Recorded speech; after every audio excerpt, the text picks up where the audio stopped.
So now let us begin. Our first theme is urban governance, and our first speaker is Katalin Sende, who is a professor of medieval studies at the Central European University in Budapest.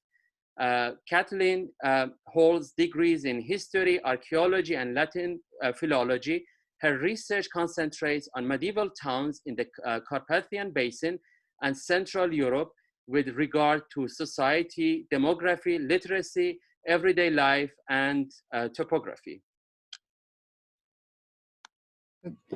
Thank you very much, Mohammed, for this kind introduction. Good morning to those in the American continent, and good afternoon to those in Europe, and good evening in other continents.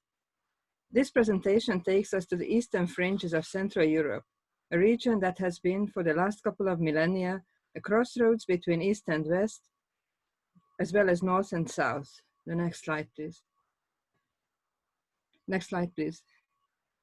From the 14th century onwards, a trade route for the land transport of Levantine wares, namely precious commodities such as silk and spices, was laid out and supported by various privileges given to the urban communities en route. Traders from the Balkans to the Baltic moved along this way across empires and religions, from Constantinople, later Istanbul, via Edirne and Nicopolis to Krakow, Torun, and Gdansk. An important stretch of this route led through the eastern half of the Kingdom of Hungary, crossing the range of the Carpathians, both from the south in Transylvania and in the north, where nowadays there is the Slovak-Polish border. The most important stopovers on this stretch were Szeben, Hermannstadt or Sibiu, Brașov, Kronstadt, Brașov, Kolozsvár, Klausenburg, Cluj, Várad, Oradea, and Kassa, Kassau, Košice. These parallel name forms are the results of the multi-ethnic population of these towns, but on the map you see the current official toponyms. However, this route facilitated not only the movement of goods, but also that of infections. The next slide, please. This was well known to contemporaries. For instance, the Bishop of Transylvania complained in 1497 that, I quote, Várad was again infected by those coming from Brașov. The same phenomenon is reflected in the distribution of leper houses, leprosaries, the majority of which were situated along this trade route or its alternative stretches. The purpose of these small institutions, fit for a few dozen inmates at most, and patronized by the municipalities, was the isolation of infectious patients rather than their cure. They only had priests on their payroll, not doctors. However, they were the first urban institutions fit for distancing, and after the decrease of leprosy in the late 15th century, they could be easily converted for persons infected with the plague, syphilis, and other contagious diseases. One of these leper houses stood in Hermannstadt. The next slide, please. The key entry point of the land route of the Levantine trade across the mountains. You can see them in the background. A very rich and very much exposed merchant city of 5,000–6,000 inhabitants, mainly Germans, the so-called Transylvanian Saxons. As shown by the very early appearance of a municipal almshouse, at least for Hungary, and later other specialized institutions, the city authorities invested a good part of their wealth in communal welfare. Moreover, they were among the first in East Central Europe to employ professional physicians, paying them a very handsome salary. Among the few facts known about these physicians, their formal medical training at universities, as well as their distant, often foreign origin, stands out. By their employment, the city imported up-to-date medical knowledge and expertise. In 1510, a year when there was a severe outbreak of the plague in Hungary, this physician was Johannes Saltzmann of Styria, in Austria, who studied in Vienna and Ferrara and practiced his medical profession in Moravia before arriving in Hermannstadt. Based on his learning on infectious diseases, Saltzmann put Hermannstadt under strict quarantine and stopped the epidemic from entering the community. After his success, he published a Latin booklet, next slide please, entitled A Little Work on the Prevention of the Plague and Its Cure, just as useful as necessary, explained accurately, pronouncedly, for the use of the common man. He dedicated the booklet to the city council as a strong sign of coordination between the medical and administrative authorities. 11 years later, this work appeared in a German rendition sponsored by Ferdinand, Duke of Austria, for use in Styria. The text fits into the long tradition of pest treatises, uniting consilia and regimina, advice and regulations, while offering a compilation of stock knowledge adopted from Hippocrates, Galen, and Avicenna. The pamphlet excels by its multitude of practical advice and its strong appeal to municipal leaders. These enable us to visualize the logistics of the quarantine and other preventive measures that Saltzmann introduced. The next slide, please. For individuals, he concurs with his contemporary Girolamo Fracastoro by advising to escape early and far away and return as late as possible. Very few could afford to do so.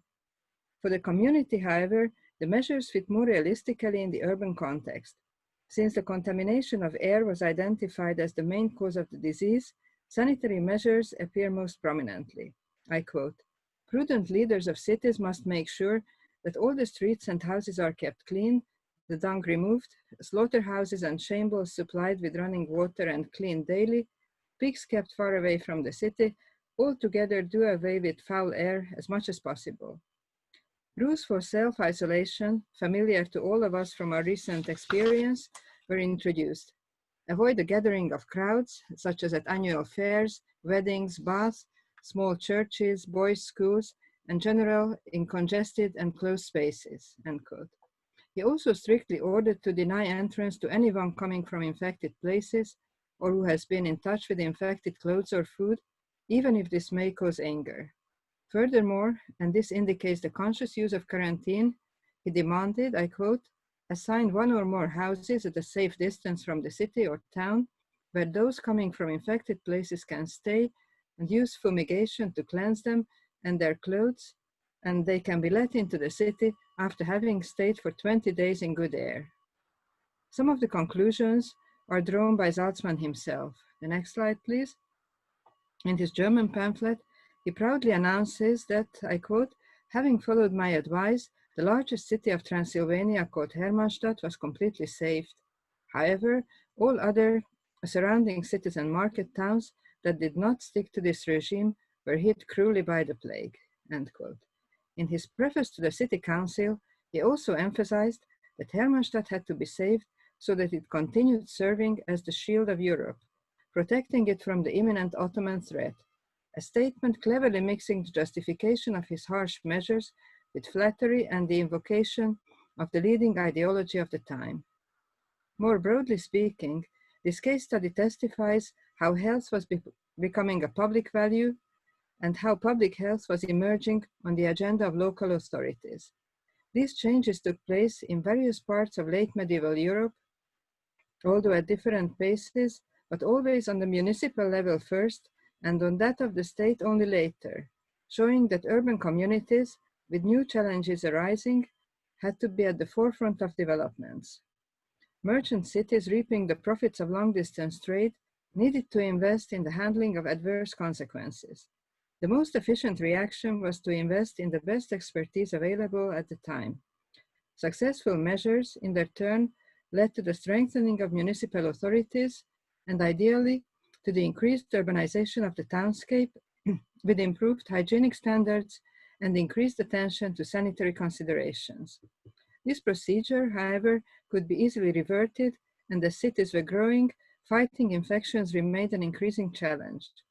Finally, Saltzmann's justification also reminds us that saving a city from an epidemic was not simply a humanitarian concern, but also subject to the utilitarian considerations of strategic and commercial goals. Thank you for listening.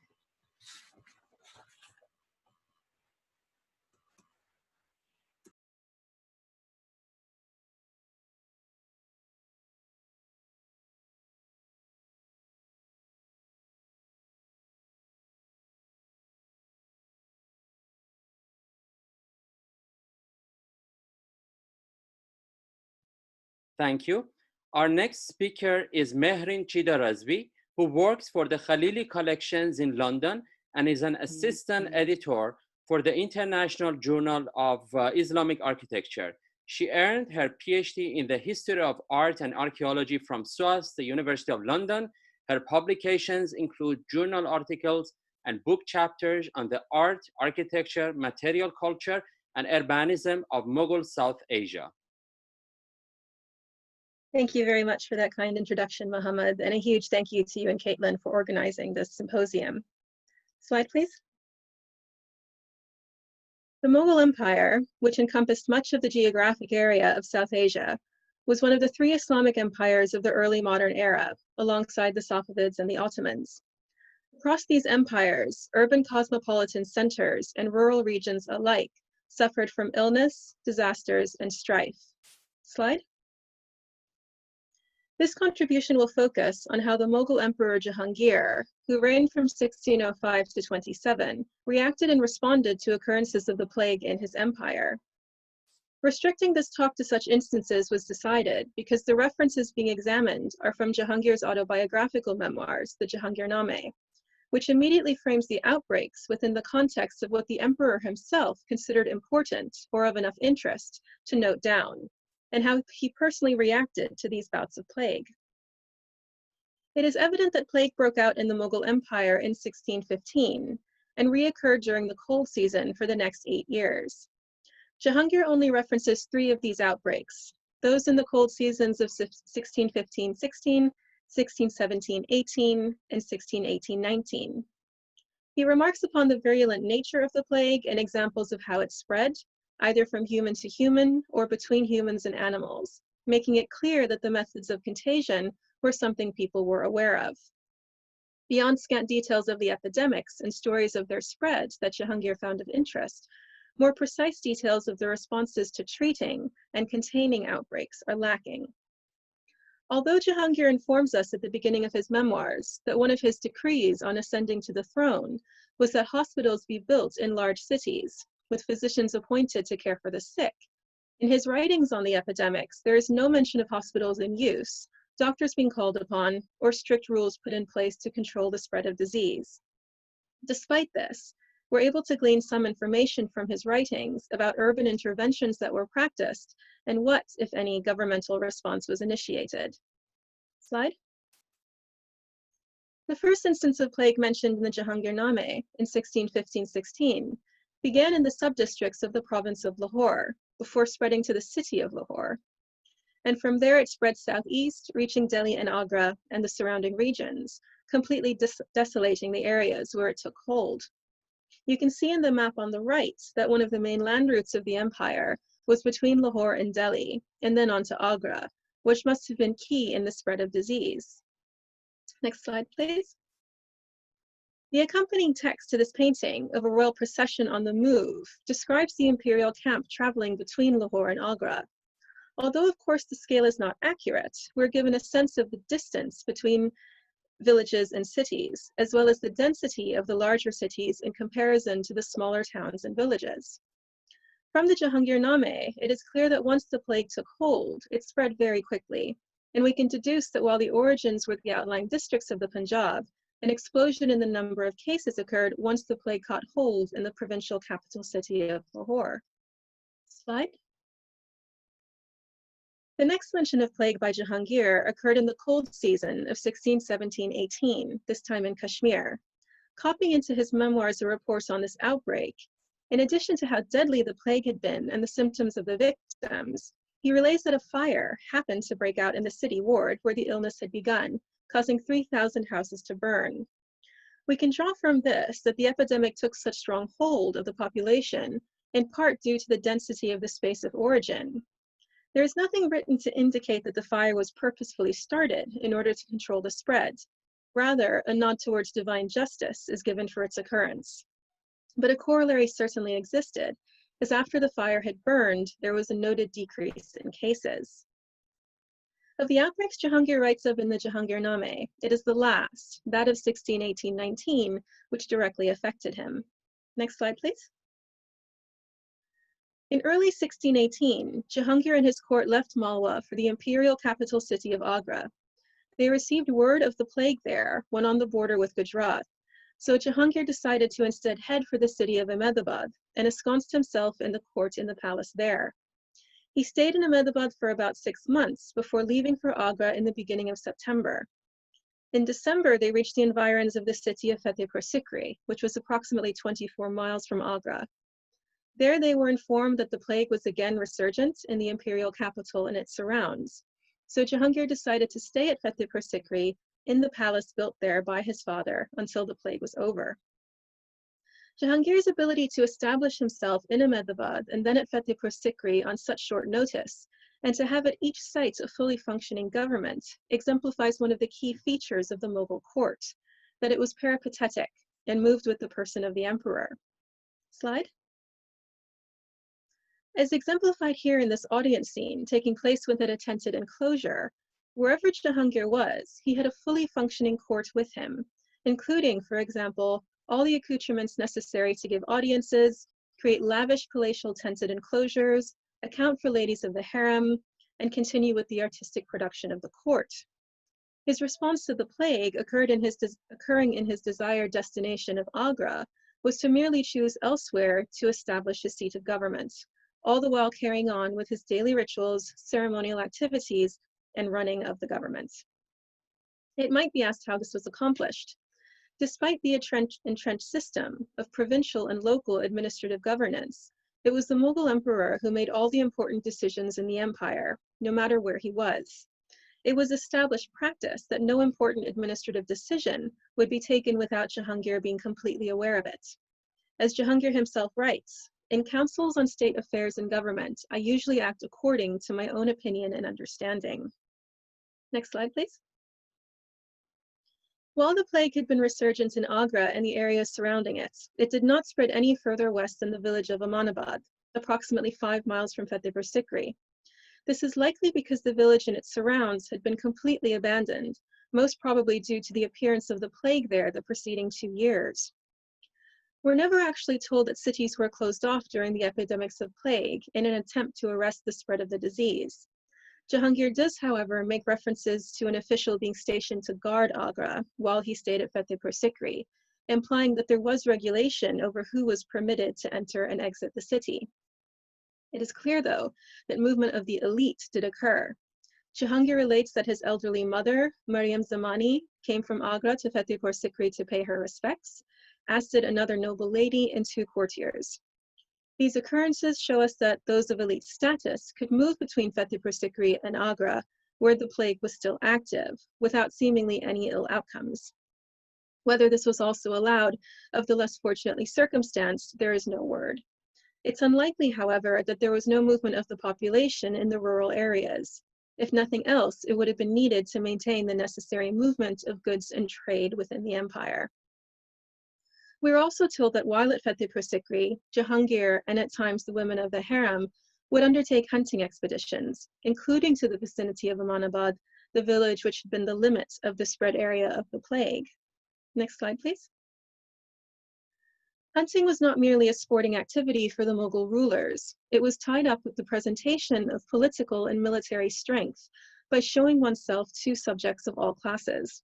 It was a way of presenting to the population a ruler undertaking a royal activity, of surveying one's kingdom, of reassuring the public that the emperor was active, watching over his empire, and by extension, his subjects. By carrying out hunting expeditions right up to the vicinity of Amanabad, where local populations had abandoned their homes, it can be said that Jahangir was exhibiting himself to those on the other side of this invisible border as a present, virile, potent ruler. Next slide, please.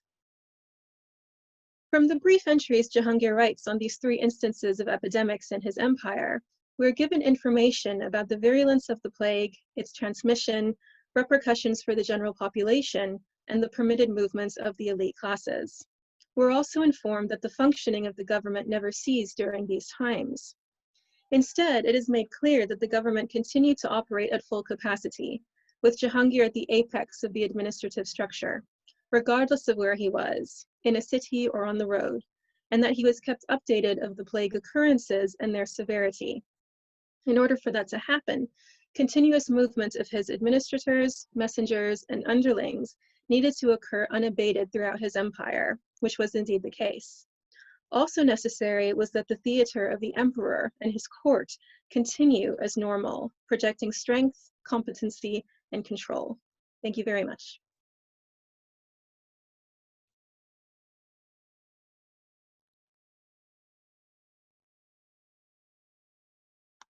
Thank you, Mehreen. Our next speaker is Fariba Zarinabov, who is a professor of history and the former chair of Middle Eastern and Islamic Studies at the University of California in Riverside. She's a specialist in the social and urban history of the Ottoman Empire and Safavid Iran, as well as the Mediterranean world. Her book publications include Crime and Punishment in the 18th Century Istanbul and Mediterranean Encounters, Trade and Pluralism in Early Modern Galata. Thank you, Dr. Aripur and the PLEC for organizing this wonderful conference and including me. Next slide. Research on the plague in the Ottoman Empire is still at a preliminary stage. Scholars like Daniel Ponzak, Nükhet Varlık, Birsen Bulmuş, and others have made important contributions based on European as well as Ottoman sources. One central question is on the late adoption of quarantine by the Ottoman state and whether Islamic thought had anything to do with it. It would be hard to answer this question since we still do not know much about Ottoman medical practices and the operation of hospitals. Plague, Veba or Ta'un in Ottoman parlance, was an important aspect of connectivity and contact between port cities in the Mediterranean. Since many Ottoman cities were on the Mediterranean and Eurasian networks of trade, travel and exchange, as well as pandemics, they adopted similar municipal and public health policies with some variations as the rest of the Mediterranean. Ottoman cities had a sizable European population that included physicians. I approached the study of the plague as an urban historian and focus on its social and economic impact. I highlight Ottoman municipal reforms to fight urban problems like fires, disease, and crime in early modern Istanbul, based on Ottoman as well as European sources. European residents in Istanbul underscored the daily ritual of death and loss from the plague in their diaries, embassy, and travel accounts during the 18th century. For example, in January 1733, Lady Abigail, the wife of the English ambassador to Istanbul, wrote the following note in her diary, quote, "We have had a raging plague for above 7 months that has swept away incredible numbers of people of all rank, and great numbers in the Frank quarters of Pera and Galata. I lost a Greek under butler, his wife, and 3 children, poor people by their own folly," unquote. Next slide, please. The population of Istanbul had risen to 500,000 as a result of internal migration by the mid-18th century. The plague and frequent fires led to a high mortality rate of 10 to 20% between 1700 and 1850 in overcrowded and commercial parts of the city, leading to social dislocation and much suffering. The plague of 1733 raged for 7 months and swept away many residents of Galata and Pera. The plague of 1778 started in Galata, the European port of Istanbul, in January, claiming 1,000 dead every day, killing a third of the population of Istanbul by November 1778. The plague came back in 1812 and 1813, and French families stayed in the islands for 5 months. To contain the plague, Ottoman municipal officials kept an eye on its spread and prepared a list of its victims. A physician was present in the court to examine the body in the presence of witnesses. Moreover, residents of Istanbul who were infected by the plague came to the Islamic courts to settle debts and set up their wells. They also brought their infected slaves to manumit them. Next slide, please. The expansion of overland and maritime trade led to the spread of the plague, with Istanbul as a major plague hub in the early modern period. Although historians have claimed that the quarantine was not adopted in the Ottoman Empire until 1839, Ottoman sources show that it was already in practice in parts of the empire, and that Ottoman authorities enforced its regulations in the 17th century. Next slide, please. Ebia Çelebi, a well-known Ottoman traveler, described in great detail the system of quarantine and the Lazaretto in Dubrovnik, an Ottoman port in the second half of the 17th century. He himself was kept in quarantine for 3 days when he visited the port. Many Ottoman ships, traders, and officials from all over the empire and elsewhere went through the quarantine in Dubrovnik for 30 to 40 days, depending on the epidemic. An Ottoman emir or consul lived there permanently and managed the affairs of Ottoman merchants and travelers who stayed there and made sure that they followed the regulations. One regulation prevented Turkish traders from bringing women into the Lazaretto. According to Evliya, port authorities were using vinegar to disinfect merchandise and aired the packages, which also went through quarantine.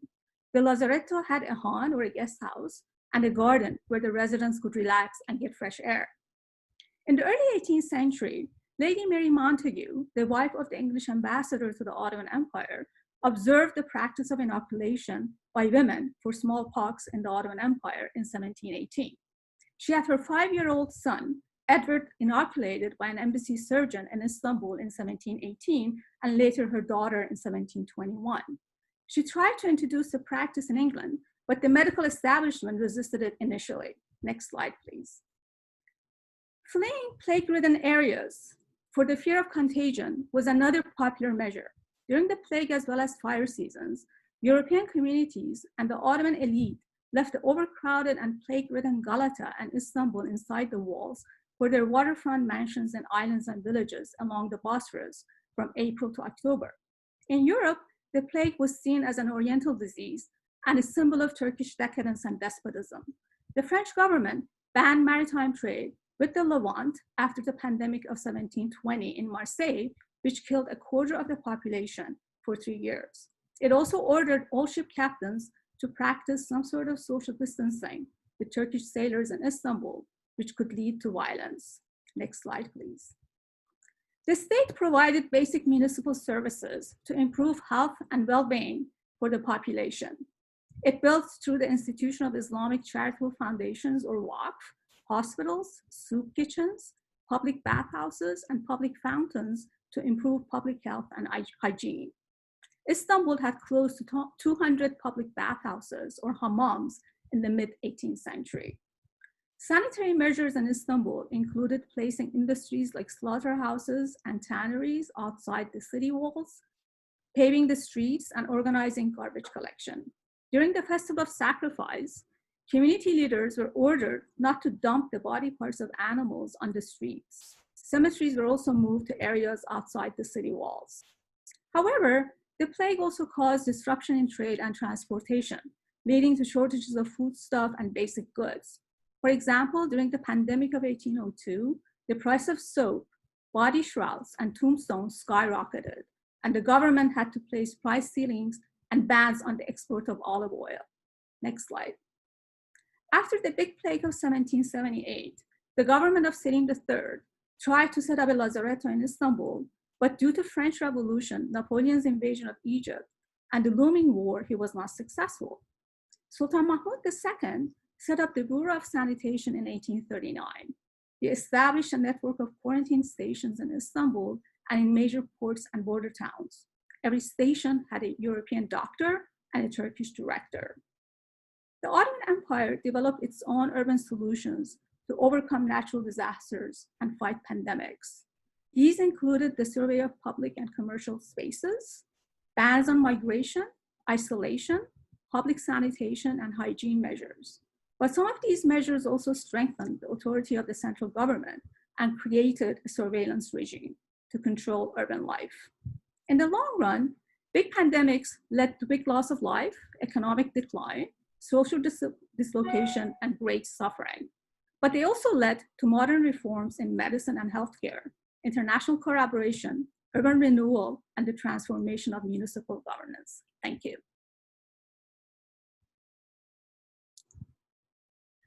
Thank you so much. Our next speaker is Anne-Marie Akehurst, who is an independent architectural historian and is affiliated to RIBA. She is the programs officer and trustee of the Society of Architectural Historians in Great Britain. She obtained a PhD in architectural history at the University of York, where she taught art history for several years. She writes and publishes research on early modern architecture of sacred space, on civic identity, and on healthcare in the UK. Thank you, Mohammed. And thank you, Caitlin, for organising this. Hello to everybody. I'm struck already by how, as we know, history doesn't repeat itself, but it does rhyme.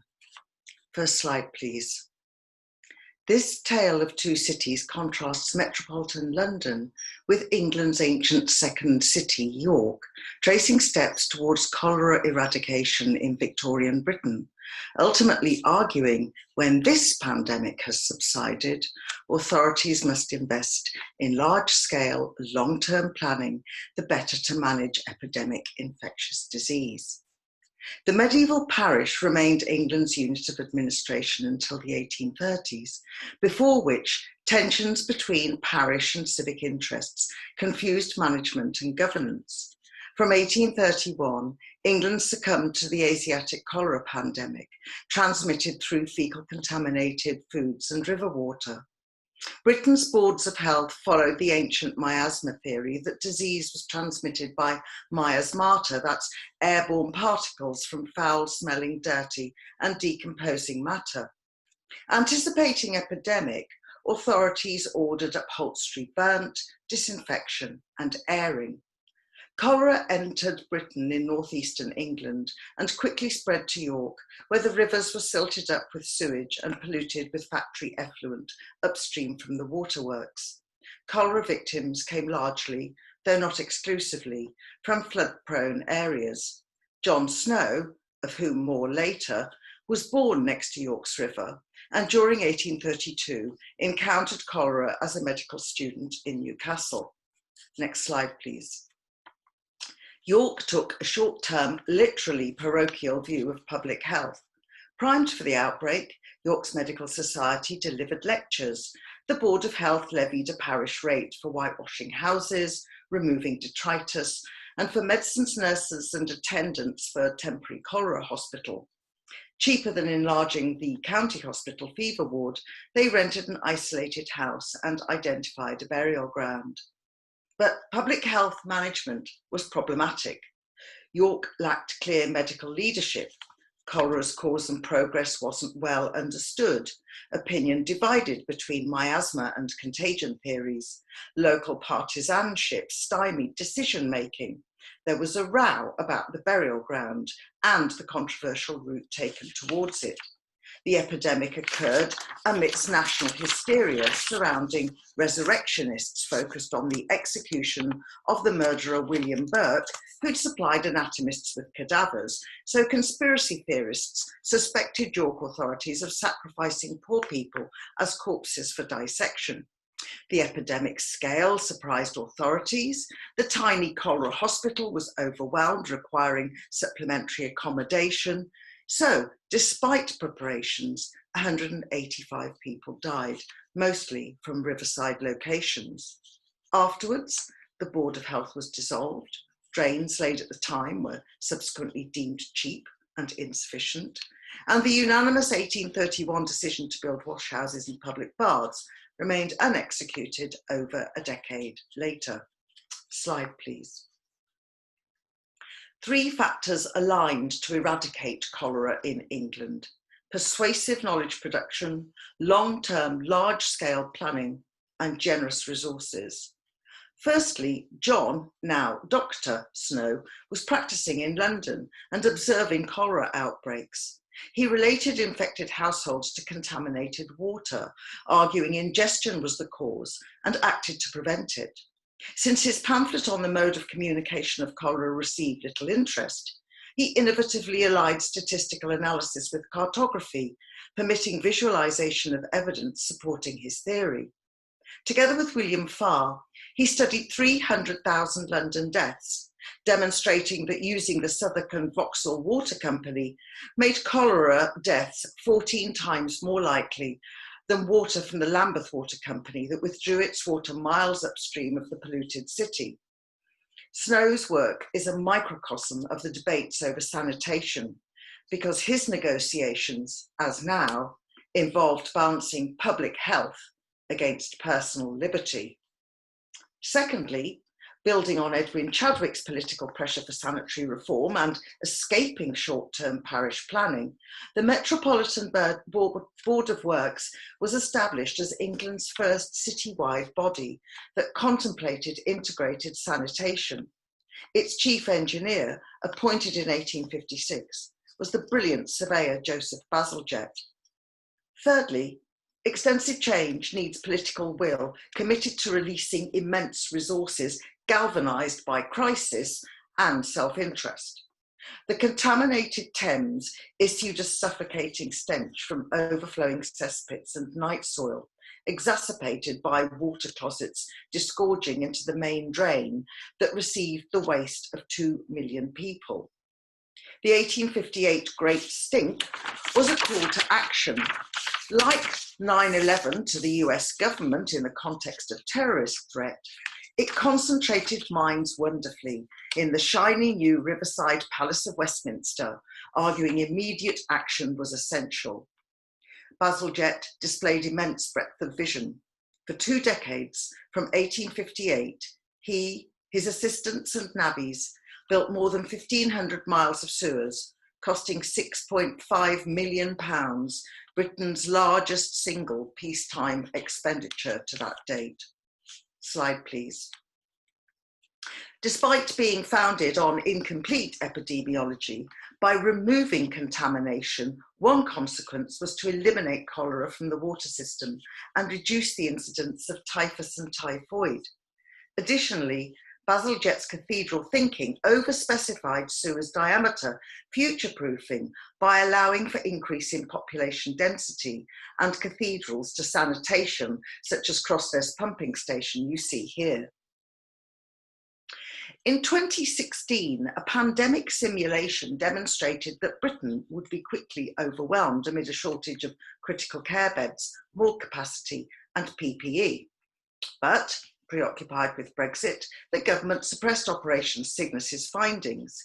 Its neoliberal desire for lean management systems and just-in-time complex supply lines took priority over epidemiologists arguing for research in epidemic progress and cytokine storms.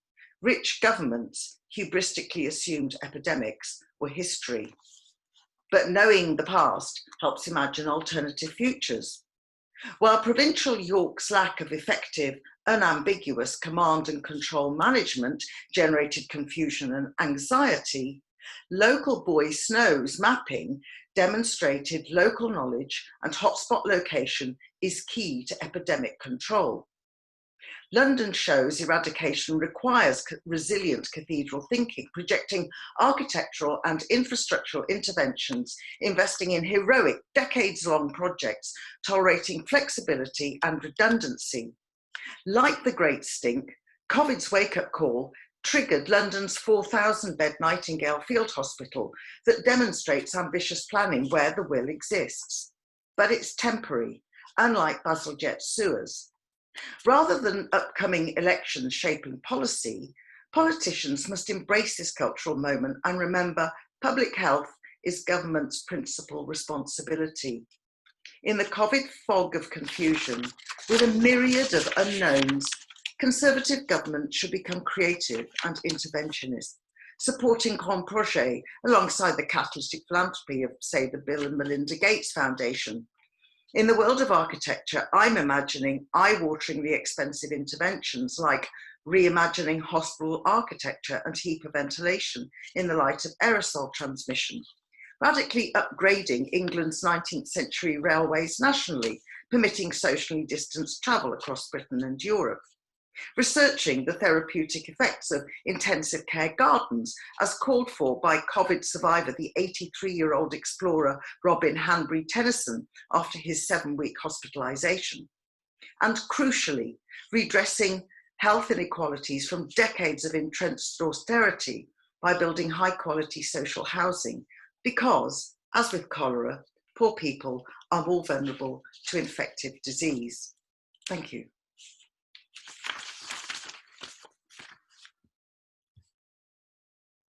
Thank you, Anne-Marie. The last presentation in this session will be presented by Sophia Greaves, who is a PhD candidate at the University of Cambridge. She has an MA in Fine Arts from Sotheby's Institute and a BA in Classics from Durham University. Her research focuses on the reception of classical ideas in 19th century modernist culture. Thank you, Mohammed, and thank you, Caitlin. And I should also take this moment to thank the European Research Council for funding my research. Today, I'm going to talk about how the Neapolitan government responded to the cholera epidemics in the 19th century by highlighting the story which the government constructed to frame change. This story was about Naples in its Roman times, when the city was believed to have been monumental and crucially clean. The government, as it made essential but destabilizing changes to remedy cholera, argued that Naples was returning to this Roman state of glory.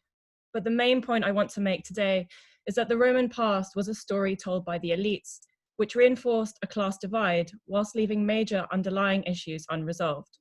Next slide, please. What you're looking at is a map of Italy, which overlays a study of cholera epidemics upon a study of the terrain. This is because, as we just heard in that excellent paper, cholera was still understood to be linked to the local ground rather than water specifically. As this understanding changed across Europe, governments found legitimacy by providing water systems which demonstrated their devotion to the public good. Naples, one of the largest cities in Europe, suffered badly from cholera epidemics because it lacked clean water systems, and therefore saw cholera as symptomatic of government neglect. You can see that imagining Italy this way would stigmatize Naples. Such maps played into an existing prejudice against Naples, which had long been located in an imaginary geography of the South, where the continuing disease fit with the assumption that the climate itself had made Neapolitans barbarian, lazy, and backwards by nature. It's important to note that the way the Neapolitan government handled the cholera epidemic was shaped by the desire to refute this stereotype and so prove that Naples was a civilized city. Next slide. It was really the lack of investment, housing model, and water systems which contributed most to continual disease. The poor lived in fondaki, high-density houses of many stories with little ventilation and light. There was also an active culture of water selling. Water was sold across the city by thousands of acquaioli, and these factors in combination made Naples vulnerable to outbreaks of cholera. Next slide.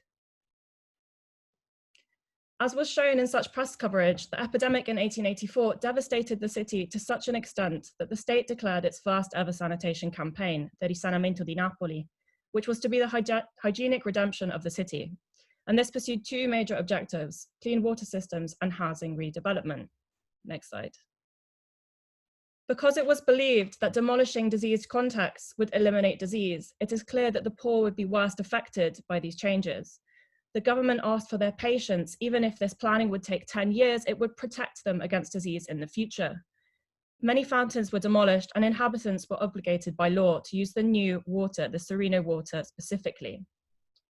Next slide. What you see is the plan for the demolitions on the left and the Retifilo, a road which cut through the three poorest quarters of Naples where disease was known to be. The government claimed that this road would both destroy and renew the entire area. Of 271 roads, 144 were demolished, more than halving the population density. But the underlying factors was the failure of Liberal government to provide effective welfare, which in turn promoted organized crime as the Camorra moved to fill this gap and declare themselves the protectors of the poor.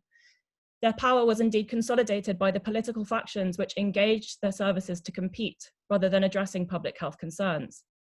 Next slide.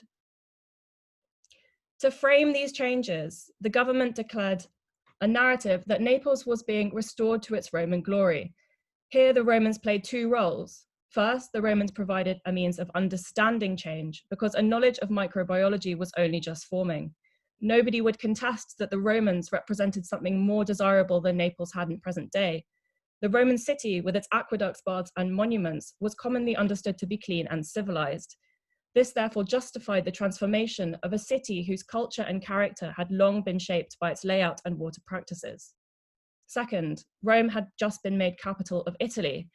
So determined to prove that Naples was relevant in a way which had national and international currency, the government argued that Naples was Roman in character, a modern Roman city.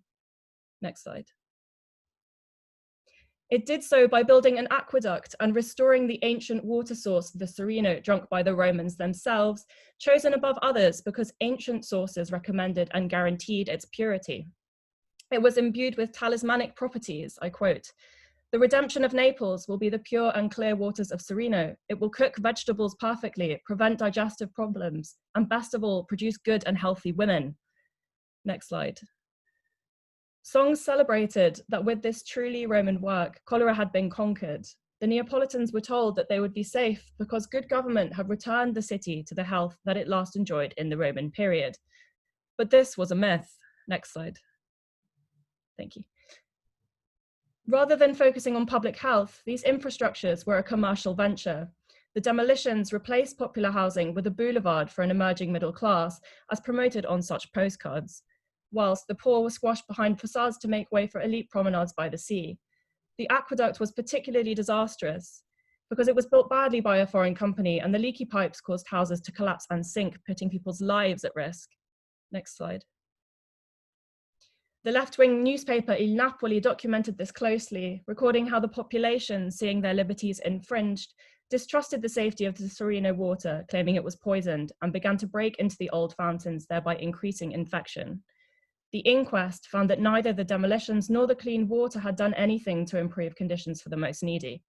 In the same year that Naples was ruled the city with the most urgent health needs in the kingdom, the town hall had spent 1% of its budget on sanitation.